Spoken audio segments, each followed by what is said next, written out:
तो एपिसोड की शुरुआत में हम लोग देखते हैं कि ईवल आई के अंदर ट्रांसफॉर्म होने के साथ ही जीजी पूरा खाना ही उड़ा देता है और अगले सीन के अंदर सभी लोग अपनी पावर्स का इस्तेमाल करने के साथ ही जीजी को नॉर्मल करने की कोशिश करने लगते हैं और नॉर्मल होने के साथ ही जीजी सभी लोगों से माफी मांगने लगता है, जिसके चलते आयरा जीजी का मजाक बनाने लगती है और सैको कहने लगती है कि तुम्हें ऐसा नहीं कहना चाहिए, ये जीजी के लिए काफी ज्यादा हार्ड है। और अचानक से उस जगह पर एक बैंड पहुंच जाता है जो कि गाना गाने लगता है और वो सभी लोग अपना इंट्रोडक्शन देने लगते हैं और सैको उन लोगों से कहने लगती है कि अगर तुम सिर्फ यहाँ पर अपना इंट्रोडक्शन देने आए हो तो यहाँ से चले जाओ। और उन लोगों के जाने के बाद ही मोमो पूछने लगती है कि आखिर ये हया से परफॉर्मर कब आने वाले हैं और सैको उनसे कहने लगती है कि वो लोग जल्दी आने वाले हैं और उनके आने के साथ ही हम लोग एक्सोर्सिज्म को शुरू कर देंगे। और तभी ये लोग बात करने लगते हैं कि इन्हें एक अच्छे फॉर्मेशन की जरूरत पड़ेगी और इसी चीज के बीच आयरा और मोमो फिर से लड़ने लगते हैं और उन दोनों के बीच लड़ाई हो जाती है कि आखिर फॉर्मेशन को प्लान कौन करेगा। और तभी हम लोगों को मालूम चलता है कि वो बैंड बाजे वाले वहाँ पर फिर से पहुँच जाते हैं और वो लोग इन लोगों से पूछने लगते हैं कि क्या ये सैको का घर है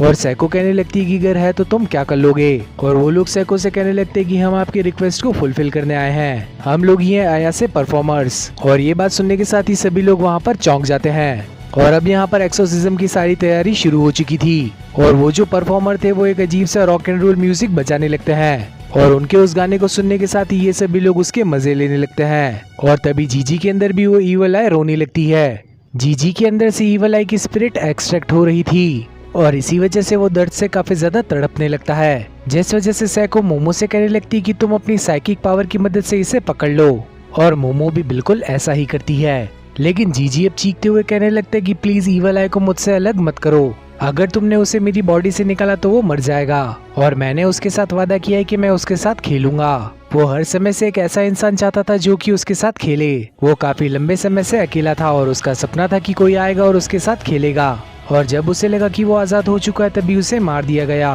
और ये बात अब जीजी रोते हुए कह रहा था और जीजी फिर से सभी से रिक्वेस्ट करने लगता है कि वो लोग ईवल आई को ना मारे और तभी सैको एक फायर एक्सटिंग्विशर जीजी के ऊपर ही चला देती है और अब इस चीज का मतलब ये था कि ईवल आई कभी भी नहीं मरने वाला। और तभी सैको कहने लगती कि ईवल आई तुम्हारा मेरे घर के अंदर स्वागत है और सैको के मुंह से ये बात सुनने के साथ ही वहाँ पर मौजूद हर एक इंसान काफी ज्यादा चौंक उठता है और तभी सैको उन परफॉर्मर से भी माफी मांगने लगती है, जिसके चलते वो उन्हें यहाँ से जाने को कहने लगती है। और तभी मोमो सैको से पूछने लगती है कि क्या आप ईवल आई को घर में रखने को तैयार भी हो। और तभी सैको बताने लगती है कि जीजी की इच्छा मुझे काफी ज्यादा अच्छी लगी और वैसे भी जीजी हमसे काफी देर से रिक्वेस्ट कर रहा है और इसीलिए हम उसकी रिक्वेस्ट को इस तरह से नहीं टाल सकते। और तभी मोमो कहने लगती कि इसका मतलब तो ये हुआ कि हमें जीजी का हर समय ख्याल रखना होगा, लेकिन हम लोग 24 घंटे तक उसके ऊपर नजर नहीं रख सकते क्योंकि हमारा टाइम तो काफी ज्यादा प्रीशियस है। और तभी ओकारुन कहने लगता है कि अगर आपकी यही इच्छा है तो मैं अपने आप को इतना ज्यादा इम्प्रूव कर लूंगा कि मैं उसके ऊपर नजर रख सकूं। और तभी आयरा ओकारुन से कहने लगती कि इसका मतलब तो ये हुआ कि तुम्हें उसके ऊपर 24 घंटे तक नजर रखनी होगी और इसका मतलब ये है कि तुम जीजी की वजह से कभी सो भी नहीं पाओगे। और तभी ओकारुन कहने लगता है कि जीजी हमारा दोस्त है। और तभी मोमो ओकारुन के कंधे पर हाथ रखते हुए कहने लगती कि मैं भी ये काम कर लूंगी और मोमो का हाथ अपने कंधे पर फील करने के साथ ही ओकारू काफी ज्यादा शर्माने लगता है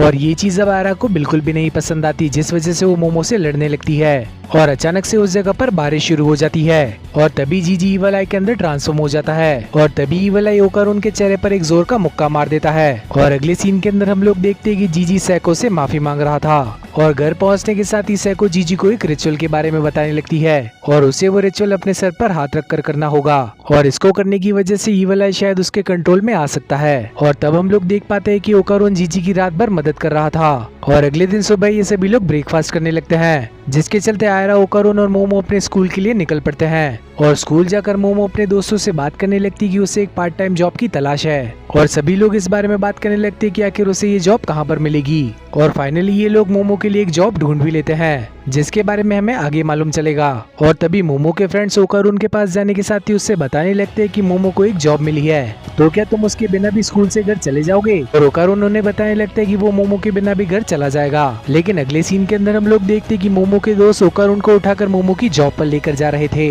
और तब हमें मालूम चलता है कि मोमो ने एक वेट्रेस की जॉब ढूंढी है और रेस्टोरेंट के बाहर पहुंचने के साथ ही ओकारोन अंदर जाने से मना कर रहा था, लेकिन वो लोग अब ओकारोन की बात ही नहीं सुनते और उसे अंदर ले जाने लगते हैं। और जैसे ही वो लोग रेस्टोरेंट के अंदर पहुंचते हैं तो वहाँ पर मोमो अपनी कलीग के साथ खड़ी हुई थी और मोमो ने एक पूरी फैंसी वेट्रेस वाली ड्रेस पहनी हुई थी और मोमो ओकारू को अंदर आते देख काफी ज्यादा शर्माने लगती है और दूसरी तरफ ओकारू की तो हालत ही खराब हो चुकी थी। तो आखिर आप लोगों को ये एपिसोड कैसा लगा ये कमेंट बॉक्स के अंदर बताना मत भूलना। साथ ही अगर आप लोगों को मेरी मेहनत पसंद आती है तो आप हमें दूसरी तरह से भी मदद कर सकते हैं। और आखिर में जाने से पहले मैं आप लोगों से एक ही चीज कहना चाहूंगा कि अगर आप लोगों ने इस वीडियो को लाइक करने के साथ ही चैनल को सब्सक्राइब नहीं किया तो आप कर लो, ताकि फ्यूचर में आने वाली वीडियोस की नोटिफिकेशन आप लोगों से मिस ना हो। तो अब मिलते हैं इसी टाइप की और किसी अमेजिंग वीडियो के अंदर, तब तक के लिए बाय एवरीवन।